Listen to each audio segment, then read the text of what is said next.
Wait and see. Welcome back to Wait and See. I'm Brian here with Erica, and today we're breaking down Disney's massive shift to OpenAI Codex. That is a huge pivot, Brian. The Mouse House just ditched GitHub Copilot for raw GPT 5.5 power. Exactly, Erica. This is all about escaping Microsoft's vendor lock-in. Welcome back to Wait and See. I'm Brian here with Erica, and today we're breaking down why Disney just swapped GitHub Copilot for OpenAI Codex. This is a massive shakeup, Brian. A Fortune 500 company abandoning the Microsoft ecosystem is rare. It signals a new era where enterprise control beats convenience every time. So they are prioritizing flexibility over that seamless VS Code integration?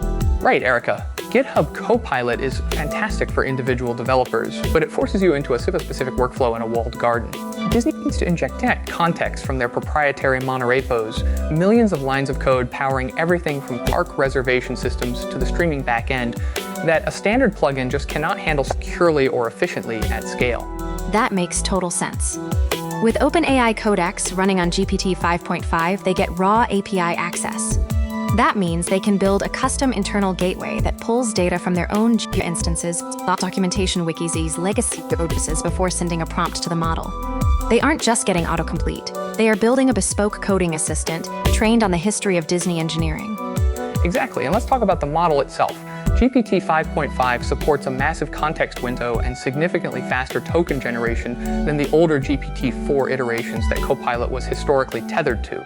Engineers at Disney can now feed entire architectural diagrams and long dependency chains into the prompt and get refactoring suggestions that actually respect their existing security constraint. The raw API throughput allows them to batch process thousands of legacy files overnight to generate unit tests and documentation, something a live editor plugin cannot do. Wait, so they are running batch jobs against the API to modernize their entire codebase automatically? Surprise. Oh, 100%. They can script a Python job that loops through their directories, sends the code to the Codex endpoint, and writes the suggested tests back to the repo. This transforms the AI from a passive helper into an active build agent.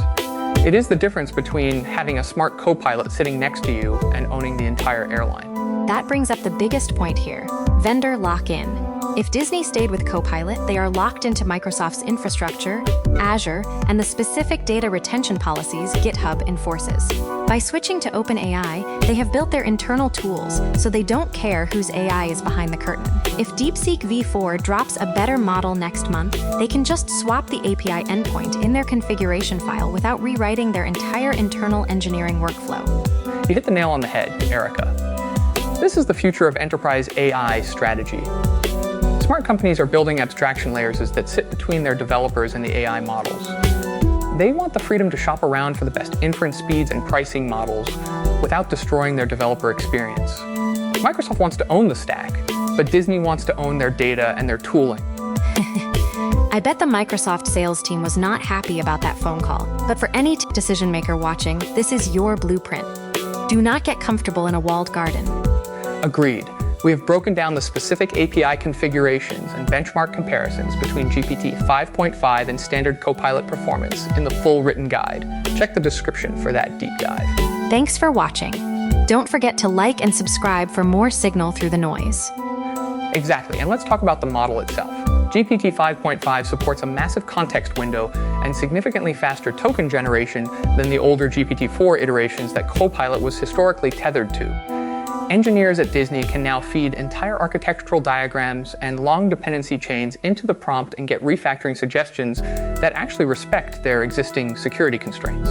The raw API throughput allows them to batch process thousands of legacy files overnight to generate unit tests and documentation, a capability a standard live editor plugin lacks. Wait, so they are running batch jobs against the API to modernize their entire codebase automatically? Surprise, oh, 100%. They can script a Python job that loops through their directories, sends the code to the Codex endpoint, and writes the suggested tests back to the repo. This transforms the AI from a passive helper into an active build agent. The plugin approach restricts you to single file interactions, while the API approach orchestrates multi-file refactoring across the entire repository. This level of automation requires the granular control that only direct API integration provides. That brings up the biggest point here, vendor lock-in. If Disney stayed with Copilot, they are locked into Microsoft's infrastructure, Azure, and the specific data retention policies GitHub enforces. By switching to OpenAI, they have built their internal tools so they don't care whose AI is behind the curtain. If DeepSeek V4 drops a better model next month, they can just swap the API endpoint in their configuration file without rewriting their entire internal engineering workflow. You hit the nail on the head, Erica. This is the future of enterprise AI strategy. Smart companies are building abstraction layers that sit between their developers and the AI models.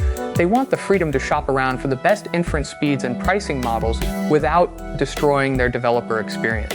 Microsoft wants to own the stack. Thank you for watching. Subscribe to Wait and See, your signal through the noise of AI.